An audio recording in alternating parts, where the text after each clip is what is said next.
Ok, niños, entonces vamos a ver el día de hoy. Asma. Asma, quiero decirles que es una enfermedad muy importante, sobre todo por las consecuencias que puede tener. En realidad es una enfermedad heterogénea, crónica, de vías respiratorias inferiores que suele ser mucho más común en niños. Crónica porque a pesar de que se agudiza, platicábamos en un salón que justamente puede ser un ejemplo de crónica con agudizaciones. Crónica porque nunca se va a quitar, se puede delimitar en muchos años, incluso puedes no volver a tener una crisis, pero en realidad no se quita, ¿ok? Eres una persona con asma y lo que sí es que se agudiza, quiere decir que va a haber momentos en los que se presente una crisis asmática, esta dificultad de respirar. Bueno, ahorita se los explicamos a más detalles, pero esa es la diferencia, ¿ok? Es crónica porque no se va a quitar, pero se puede agudizar porque hay crisis, hay momentos en los que se presenta más los signos y síntomas.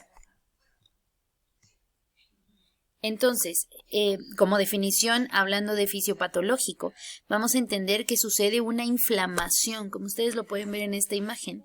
Esto, lo que les platicaba yo con la manguera, imaginen que esto es una manguera, y por dentro, de dentro hacia afuera, digámoslo así, en su parte mucosa, las vías respiratorias van a sufrir una inflamación. Se empieza a inflamar. ¿Por qué? Bueno, la fisiopato es un poco más complicada porque obviamente estamos hablando de que participan, para que esto suceda, van a llegar células y van a llegar mediadores de inflamación químicos, ¿ok? Esto es una respuesta, si nosotros queremos entender cómo es que funciona cada una de las células, qué participación tiene, en realidad tendríamos que conocer qué es la respuesta sistémica al trauma, ¿ok? O la respuesta inflamatoria, la respuesta sistémica inflamatoria. Entonces, tendríamos como que entender a detalle, ¿ok? Pero a grandes rasgos en este tema se entiende que existe una inflamación en la vía aérea inferior, ¿ok? Y esta inflamación va a ser llevada a cabo gracias a células y mediadores de la inflamación. Ahora, es importante decirles que tiene factores genéticos. Ok, si en familia hay alguien con asma, probablemente en algún momento, ya sean hijos, nietos, pueden tener asma porque, repito, tienen un factor genético. Ok, y como les decía yo, hay momentos en los que se agudiza. ¿Qué es esto? Se presentan episodios recurrentes de hiperrespuesta bronquial. Esos bronquios empiezan a, digamos que, ¿por qué hiperrespuesta? Toda inflamación va a tener o se considera como respuesta. Pero cuando se dice que es hiperrespuesta es porque recuerden que yo les he platicado que la inflamación es buena porque te dice que algo está mal, pero puede ser incluso hasta mortal cuando no se detiene. Entonces por eso es una hiperrespuesta, ¿ok? Y la hiperrespuesta bronquial, la inflamación del bronquio puede llegar a desencadenar una obstrucción variable porque puede cerrarse a tal grado que no entre nada o puede irse cerrando poco a poco, digámoslo así, y puede todavía entrar o pasar el aire, ¿ok? O el flujo aéreo. Puede ser total o puede ser reversible, ya sea por la acción de medicamentos o espontáneo. Una crisis, entonces, una crisis de asma puede que con tratamiento se quite, que el tratamiento médico obviamente haga que desinflame y que se abran los bronquios, o solita puede remitir dependiendo mucho de pues el agente que esté ocasionando la crisis en ese momento, o puede ser también, depende mucho de cómo se presente la enfermedad en realidad, ¿ok? O sea, me refiero a que depende mucho del paciente. Ok, entonces, ¿qué se encuentra en esta patología? Sibilancias recurrentes, tos persistente. Recuerden que la tos va a ser un ejemplo es un signo que se presenta cuando hay una irritación en la vía aérea inferior. Estornudo se relaciona con vía aérea superior y tos con vía aérea inferior. ¿Ok? Entonces va a haber tos. Es lógico que haya tos porque la vía aérea se cerró. Entonces, o se está cerrando. Entonces, pues es un reflejo a esta situación de inflamación. ¿Ok? Entonces, El asma es probable que obviamente si tengo sibilancias y si tengo tos recurrentes y ya descarté otras enfermedades, lo más seguro es que sea asma. Les voy a enseñar cómo se escuchan las sibilancias.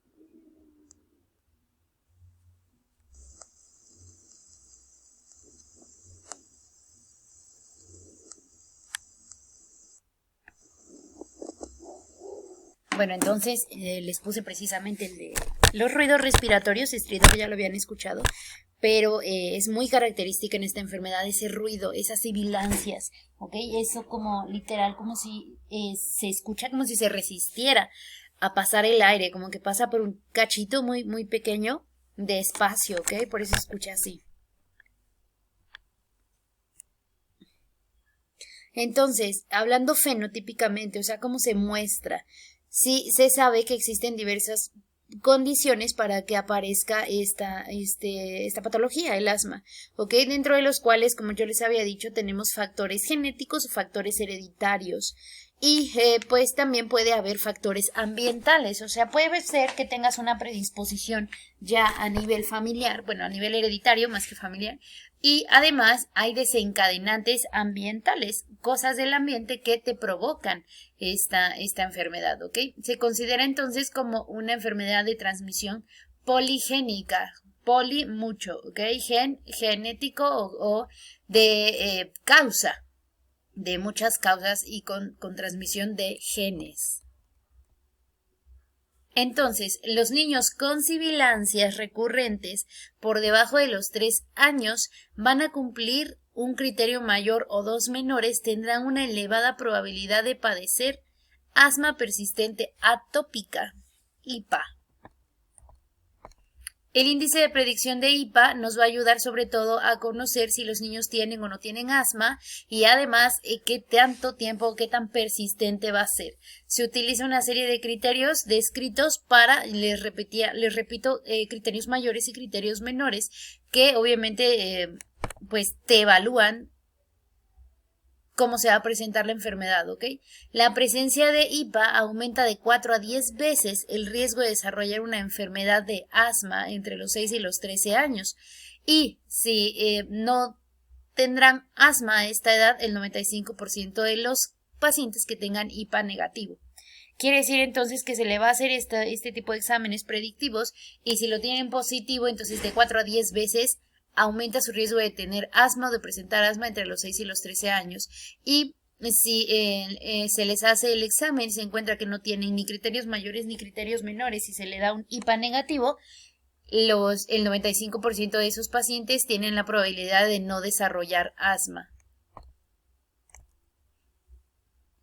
Como ustedes saben, asma, bueno, si no lo saben les platico, es una reacción tipo alergénica, una reacción de sensibilidad a algún agente. Entonces, pues lo podemos considerar como una alergia o presentación atópica, o me refiero a presentación alérgica. Entonces, la presencia de inmunoglobulina E, que es específicamente aquel anticuerpo que se activa, sobre todo en alergias, se va a activar en el momento en que al niño durante el primer año de vida se le dé huevo. De hecho, no se recomienda. En algunos lugares les voy a decir que sí, que después del año pueden comer, pero puede desarrollar alergias. Entonces, durante este tipo de alimentos, la presencia de huevo, entonces, va a activar la inmunoglobulina E, lo cual es un factor predisponente incluso para desarrollar una enfermedad atópica. ¿Ok? La inmunoglobulina E es un marcador serológico que está presente cuando antes ya se le puso una sensibilización a alérgenos inhalantes y de desarrollo de patología alérgica respiratoria. Sin embargo, persiste la dificultad para predecir qué niños con sibilancias desarrollarán asma en un futuro. Entonces, para recordar, tenemos la predisposición por IPA. ¿Va? Les decía yo, si sale positivo es que puede desarrollar entre 6 y 13 años la enfermedad de asma, y si sale negativo, el 95% de los pacientes con IPA negativo no desarrolla asma. Dentro de IPA tenemos criterios mayores y criterios menores. Criterios mayores. IPA te va a dar positivo cuando tengas un criterio mayor y 2 criterios menores, ¿ok? Criterios mayores, diagnóstico médico de asma en alguno de los padres. Si papá o mamá tienen asma, entonces aguas, puede ser que desarrolles asma o desarrolle asma el hijo.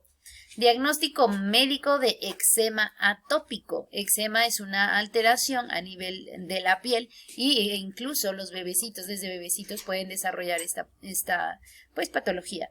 Sensibilización a algún alergeno, que ya hayas presentado un tipo de alergia, ¿ok?